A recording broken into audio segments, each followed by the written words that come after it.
Hello friends welcome to my channel. आज आम बनइबा super healthy मुसुमुसिया साग बरा बा साग पिठा जहाँ को गर्मा गरम तावारू काढ़ला माने खाइबा मजा आसी जाए।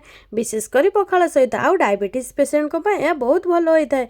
भल लगे वीडियो को लाइक करने सहित आपण फ्रेंड्स आउ रिलेटिव सहित शेयर करूँ एवं एमती नुआ नुआ वीडियो सबूर नोटिफिकेशन सब्सक्राइब कलापर पाखरे थिबा बेल आइकन को प्रेस करनियंतु। तेबे चलंतु स्टार्ट करिबा आजिर रेसिपी।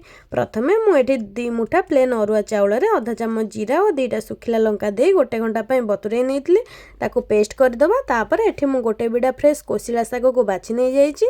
साग को भल भाबरे धोईकी भल भाबरे गुंड करी काटि नहीं जिवे।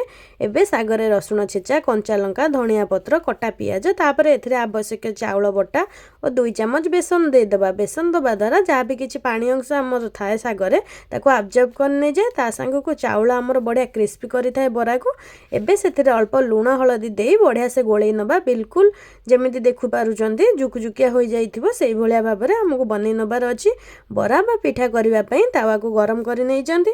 तावार अल्प सोरिष तेल दे ता चारियाडे स्प्रेड करि नबा। तापर एठी गैस रो फ्लेम को लो करिकि केयरफुली दे देबा। एमती पतला पतला जेमती बरा हाइते सेही शेप रो ऊपर किछि सोरिष तेल दे देबा। आपण चाहिले ताको स्किप भी करि परिबे। एबे ताको केयरफुली लेउटै नबा। देखि पारुथबे केते सुंदर बढ़िया से भाजी हे जाइछि मुसुमुसिया हेछि आउ ता संग को बढ़िया रंग भी आसी जाइछि। आरा पटको सेमती लो फ्लेम रे 5 मिनिट उल्टे की भाजी नै जिबा।